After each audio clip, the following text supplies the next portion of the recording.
కానీ మీ date line హైదరాబాద్లో నాకు తెలిసినంత వరకు మీరు అధికార యంత్రాంగం మీద రాశారు, జ్యుడిషియరీ మీద రాశారు, చట్టసభల మీద రాశారు, తర్వాత ఇంటర్నల్ పాలిటిక్స్ మీద రాశారు, అన్నీ అంటే you have touched upon every subject. Yes sir. కానీ ఇటీవల కాలంలో సోషల్ ఇష్యూస్ రాశారు. కానీ ఇటీవల కాలంలో చంద్రబాబు నాయుడు గారిని ఎక్కువ టార్గెట్ చేస్తున్నట్టు కనబడుతుంది. నేను సాక్షి దినపత్రికలో డేట్ లైన్ హైదరాబాద్ కొనసాగించబట్టి 2 సంవత్సరాలైంది. సెప్టెంబర్ 2014లో మొదలుపెట్టినాను రాష్ట్ర విభజన తర్వాత. ఈ 2 సంవత్సరాల కాలంలో మీరు కనుక ఈ 2 సంవత్సరాల కాలం నేను వరుసగా ప్రతి వారం రాసిన కాలమ్స్ మీరు తెప్పించుకొని చూసినట్టయితే చంద్రబాబు నాయుడు గారి మీద ఎంత విమర్శ ఉందో తెలంగాణ ముఖ్యమంత్రి చంద్రశేఖరరావు గారి మీద కూడా అంత విమర్శ ఉంది. మీరు చూస్తే ఇటీవల గత 4-5 వారాలుగా చంద్రబాబు నాయుడు గారి మీద వరుసగా వస్తూ ఉండవచ్చు, ఎందుకంటే పరిణామాలు జరుగుతున్నాయి కాబట్టి వ్యాఖ్యానించి. ప్రధానంగా ఏమిటంటే డేట్ లైన్ హైదరాబాద్లో నేను ఆ వారం జరిగిన రాజకీయ పరిణామాల మీద నా కామెంట్ అది. కాంటెంపరీ పాలిటిక్స్ ఇన్సిడెంట్స్ మీద నా కామెంట్ అది. సో గత 4-5 వారాలుగా సహజంగానే ఆయన మీద రాయాల్సి వచ్చింది. నిజానికి తెలంగాణ రాష్ట్ర ముఖ్యమంత్రి మీద కూడా చాలా రాసినాను నేను ఈ 2 ఏళ్ల కాలంలో.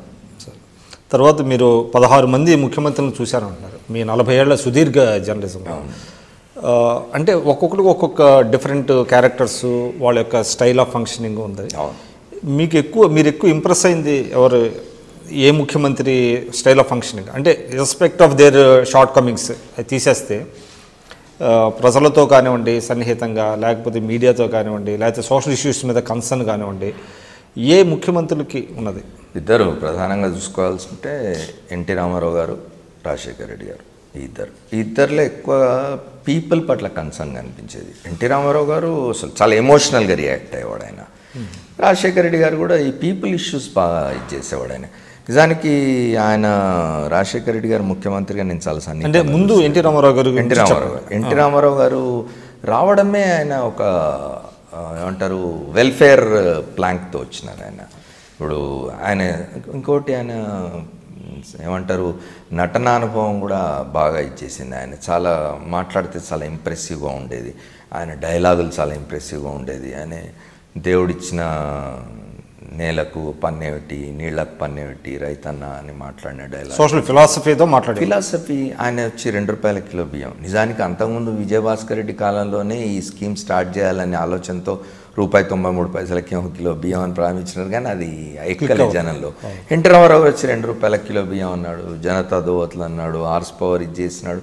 ఆయన ఏది చేసినా కూడా పీపుల్ ఓరియంటెడ్, పీపుల్ ఫోకస్తో జరిగేది. అది చాలా వెల్ఫేర్. ఇది ఎన్టీ రామారావును ఎవరు మర్చిపోయింది. నిజానికి రాజశేఖర రెడ్డి గారు కూడా దాన్ని అక్నాలెడ్జ్ చేసినాడు ఎన్టీ రామారావు గారు.